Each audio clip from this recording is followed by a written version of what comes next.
இந்த உலகம் உள்ளவரை பொன்மனச்செம்மல் புரட்சித் தலைவர் புகழும், அதே போன்று இதேதும் புரட்சித் தலைவர் அம்மாவின் புகழும் இந்த உலகம் உள்ளவரை நிலைத்து நிற்கும்.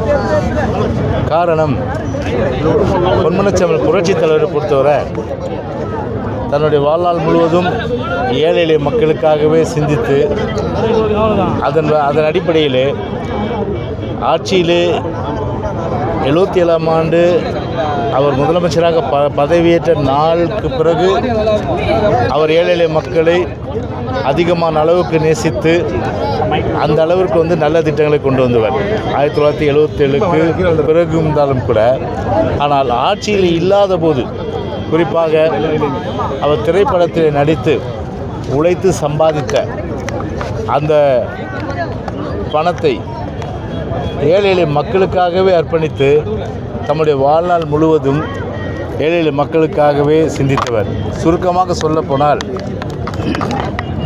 திராவிட முன்னேற்ற கழகம் அன்றைக்கு காலகட்டத்தில் இதேதும் பேரறிஞர் அண்ணா அவர்கள் காலத்தில் அன்றைக்கு புரட்சி தலைவர் அவர்களால் அன்றைக்கு 1967 ஒரு மிகப்பெரிய இமாலய வெற்றி பெற்று அன்றைக்கு பேரறிஞர் அண்ணா அவர்கள் அன்றைக்கு முதலமைச்சராக இருந்த காலகட்டத்தில் அன்றைக்கு தனக்கு அமைச்சர் பதவி கூட தேவையில்லை என்பதை உதறி தள்ளிவிட்டு அதன் மூலம் கட்சி பணியாற்றியவர் புரட்சித் தலைவர் எம்ஜிஆர் அவர்கள். கட்சி பணி ஆற்றியதோடு மட்டுமல்லாமல் அந்த காலகட்டத்திலும் சரி, ஒரு முதலமைச்சராக இல்லாத காலகட்டத்தில் அதிகமான அளவுக்கு தான் சம்பாதித்த பணத்தை ஏழை எளிய மக்களுக்காகவே செலவழித்து அதன் மூலம் ஆனந்தமடைந்தவர் புரட்சித் தலைவர் எம்ஜிஆர் அவர்கள். எனவே தான் ஆட்சியில் இல்லாத போதும் சரி, அதே போன்று ஆட்சிக்கு வந்தபோதும் சரி, முழுமையான அளவிற்கு எல்லா தரப்பட்ட மக்களுக்கும் தாராளமாக உதவி செய்தவர் புரட்சித் தலைவர் எம்ஜிஆர் அவர்கள். அதுதான் இன்றைக்கும் அவர் கட்சி ஆரம்பிக்கும் போது கூட சொன்னார்கள், இந்த படம் அதிமுக 100 நாள் ஓடாதுன்னு சொல்லிட்டு.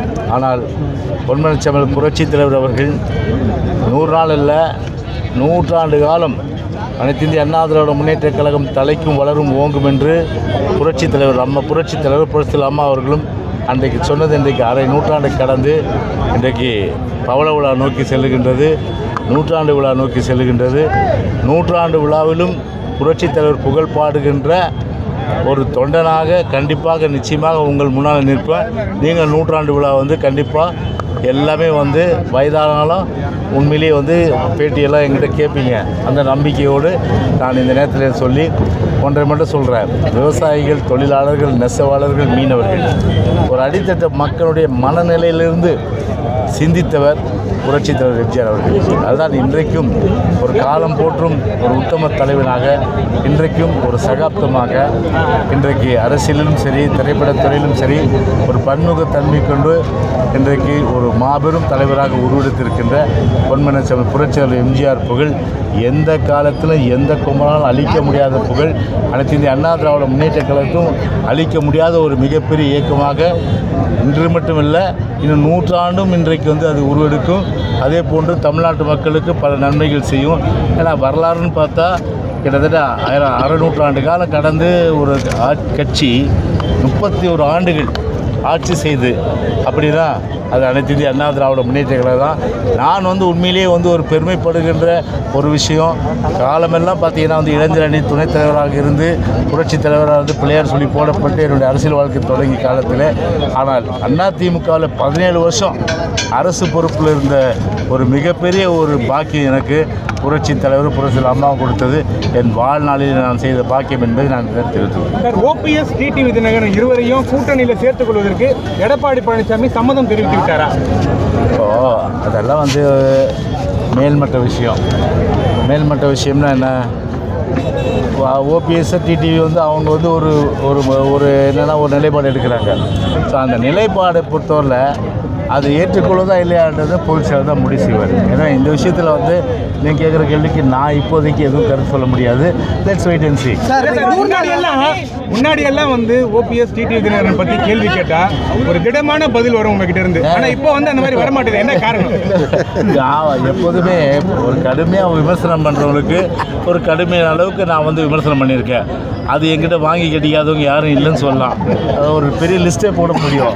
எவ்வளோ அந்த லிஸ்ட்டுன்றது உங்களுக்கு தெரியும். இப்போ எடுத்தோன்னா யூடியூப்பில் போடுங்க. யார் யார் என்னெல்லாம் வந்து எங்கள் கட்சியை தொட்டவங்க, எங்கள் புரட்சி தலைவர் தொட்டவங்க, எங்களுடைய புரட்சியில் அம்மாவை வந்து சீண்டி பார்த்தவங்க, அவங்கெல்லாம் எப்படியெல்லாம் வந்து விமர்சனத்துக்கு ஆளானாங்க அப்படின்றத யூடியூப்பில் எடுத்து போடுங்க நீங்கள். ஆனால் ஒரு விமர்சனங்களுக்கு கடுமையாக இருக்கும்போது கண்டிப்பாக வந்து நான் விமர்சனம் பண்ணுவேன். விமர்சனம் வந்து ஒரு கடுமையாக இல்லாத பட்சத்தில் நான் எதுக்கு போய் வந்து என்ன சொல்லுவாங்க, வெளியில் போகிற ஓனான்னு எடுத்து மேலே போட்டுருவேன் கதையா, அந்த வேலை வந்து எனக்கு இல்லை இருக்கு. ஆனால் நேற்று வந்து ஓபிஎஸ் வந்து ஒரு மீட்டிங் நடத்தினார். ஓபிஎஸ் அதில் வந்து எடப்பாடி பழனிசாமியுடன் இணைப்பு என்ற பேச்சுக்கே இடமில்லைன்னு நேற்று டிக்ளேர் பண்ணியிருக்காரு. அந்த கருத்தை எப்படி பார்க்குறீங்க? அவருடைய கருத்து அவர் சொல்லிட்டார். அவர் இப்போ எங்கள் கருத்தை வந்து பார்த்தீங்கன்னா பொதுச் செயலர் பொறுத்தவரை உரிய நேரம் சொல்லுவார். எலெக்ஷன் டைம் இருக்குல்ல பிரகாஷ், அதனால் லெட்ஸ் வெயிட் அண்ட் சீ. அதிமுக வந்து பிச்சு போட்டுட்டு இருக்காரு எடப்பாடி பழனிசாமி வைத்திலிங்கம் அவர் பேசுவார். அவர் அதாவது இது வந்து பூமாலை கிடையாது, இது கட்டி முடிக்கப்பட்ட கோபுரம். ஆனால் உதிர்ந்த செங்கற்கள் அதெல்லாம் வந்து நான் வந்து பெருசாக பேச வேண்டிய அவசியம் கிடையாது. உதிர்ந்த செங்கற்கள் வந்து வேற, கட்டி முடிக்கப்பட்ட கோபுரம். கட்டி முடிக்கப்பட்ட கோபுரம் அனைத்து இந்திய அண்ணா திராவிட முன்னேற்ற கழகம் ஒரு மிகப்பெரிய வலிமையான ஒரு கோட்டை. இந்த கோட்டை எந்த கொம்பனாலும் சரி ஒரு துரும்பை கூட அசைத்து கூட பார்க்க முடியாத ஒரு இரும்பு கோட்டையாக தான் நிச்சயமாக இருக்காது. போதுமா? ஓகே. 100 நாள் வேலை திட்டம் சார்.